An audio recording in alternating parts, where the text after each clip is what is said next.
Why does looking like you just woke up like this cost so much money, time, and effort that it might as well be a full-time job? There's this fantasy we're constantly being sold. The girl who's low maintenance, the woman who doesn't try too hard, the person who's just naturally beautiful. She drinks water, she wears a little lip balm, maybe she throws her hair into a loose bun, and somehow she looks flawless, effortless. Now, let me hold your hand when I say this. I know. I know there are people listening right now thinking, okay, but I actually don't wear makeup. I really don't try that hard. I've been that girl. And honestly, same. There have absolutely been phases in my life where I wasn't putting in much effort and still looked good. This is not me saying naturally beautiful people don't exist. They do. You might be one of them. Congratulations. Love that for you. But that's not what we're talking about here. Because as a beauty standard, as something society expects, rewards, and holds people to, effortless beauty is one of the most labor intensive, expensive, and socially coded ideals we have. And here's the thing that no one says out loud: effortless doesn't mean no effort, it means invisible effort. And today, we're unpacking how that illusion got built, why it's so tied to wealth and class, and how low maintenance became one of the highest maintenance beauty ideals in history. Let's get into it. The idea that beauty should look natural isn't new, but the expectation that it should look natural while requiring intense maintenance, that's where things get interesting. If we go back to early modern Europe, especially the 18th century, beauty was already deeply tied to class. Aristocrats didn't just want to look beautiful, they wanted to look like they had never worked a day in their lives.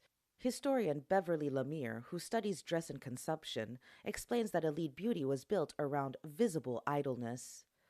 Pale skin wasn't just an aesthetic preference, it was proof you weren't laboring outside. Soft hands meant you weren't doing manual work. Delicate bodies signaled a life of leisure. And here's where it gets important: effort had to disappear. Because visible effort meant proximity to labor, and labor meant lower status. But here's the crucial detail: aristocrats weren't even the ones doing the work. Their appearance was maintained by servants, hairdressers, valets, ladies' maids, people whose entire job was to construct that effortless look. Getting dressed, styling hair, applying powders, maintaining skin, all of it was labor, just not theirs. And that's what made the illusion so powerful. Because the final look didn't just hide effort, it erased it completely. The work disappeared, the workers disappeared. And what you were left with was a body that looked naturally refined, as if beauty simply existed there without intervention.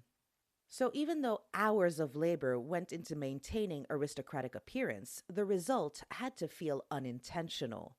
Because effort wasn't just undesirable, it was socially incriminating. You weren't supposed to see the work, you were supposed to see the privilege. This is the original contradiction that still shapes beauty today. The more effort it takes, the less it's supposed to look like anything was done at all. And that contradiction only gets sharper as we move into modern beauty culture. Fast forward into the 19th and early 20th centuries, and something shifts. Beauty stops being just about status and starts becoming about morality. In Victorian culture, heavy makeup is associated with sex work, theater, and deception. Respectable women are expected to look naturally beautiful, subtle, soft, unpainted. But, and this is the key, they are absolutely still maintaining their appearance. They're just doing it in ways that are less visible. Historian Kathy Peiss in Hope in a Jar explains that women were using skin treatments, powders, and early cosmetics behind the scenes, even while publicly performing natural beauty. So again, the labor didn't go away, it just got hidden.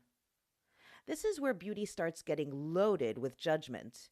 If you look too done, you're fake. If you look natural, you're virtuous. And that framing still exists today.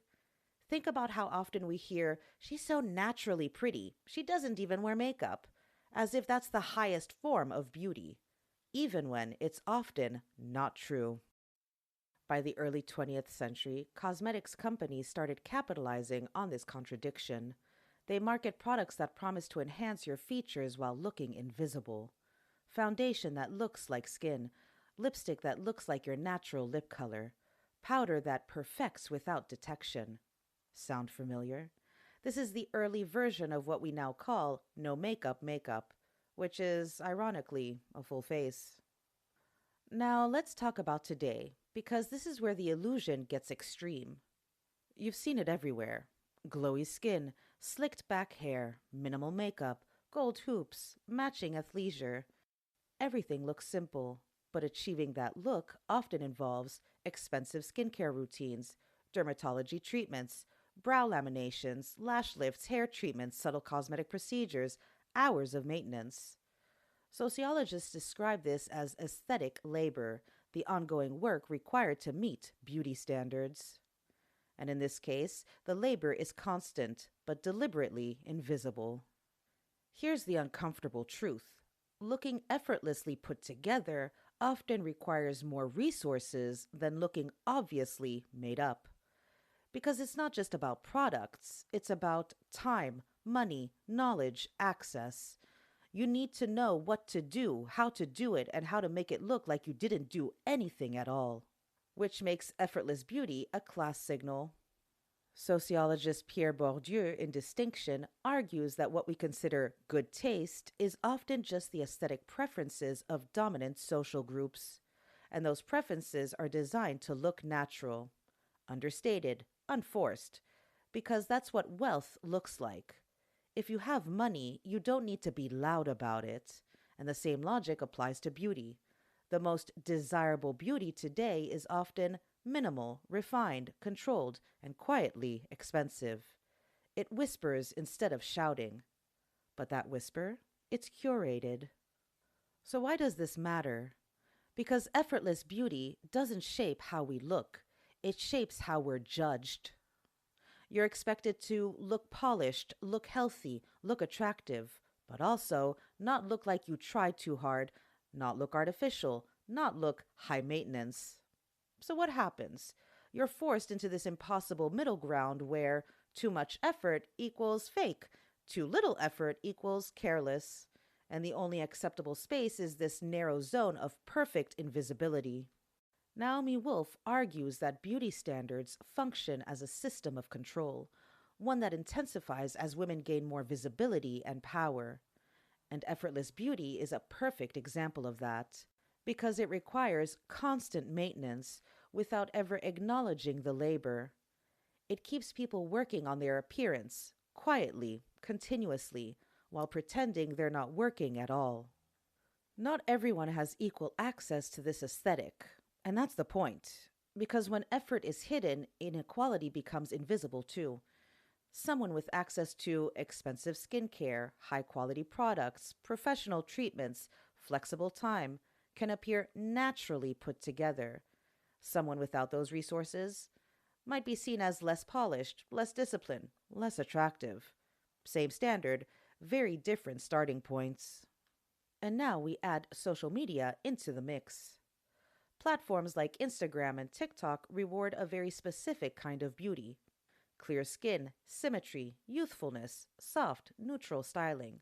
But the content that performs best often looks casual, unfiltered, spontaneous, even when it's heavily curated. Writer Gia Tolentino describes this as optimization culture, where people continuously refine themselves for visibility. And the ideal version of that refinement looks effortless. This is where things get almost absurd.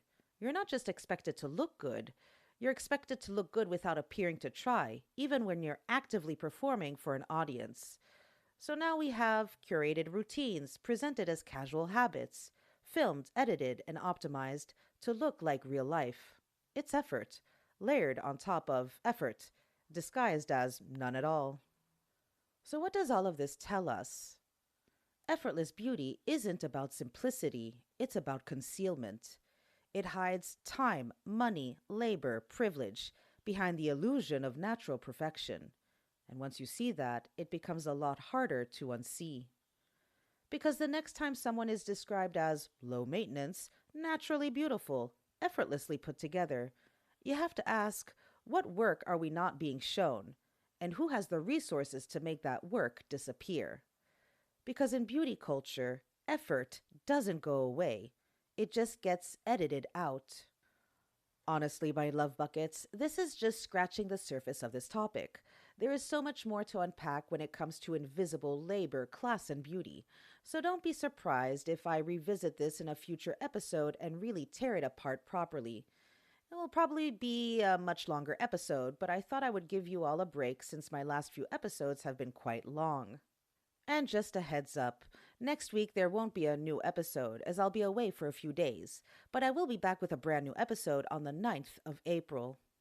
If you enjoyed this episode of Beauty Unlocked, pass it along to your friends, your group chats, your coworkers, especially that one person who swears their entire routine is just water. And don't forget to rate and review the show on Spotify or Apple Podcasts. It genuinely helps more people find the podcast. Until next time, my love buckets, take care of yourselves and each other, and stay curious, always. Bye. Make it clap, clap, clap. Make it clap, clap, clap. Make it clap, clap, clap. Make it clap, clap, clap. Make it clap, clap, clap.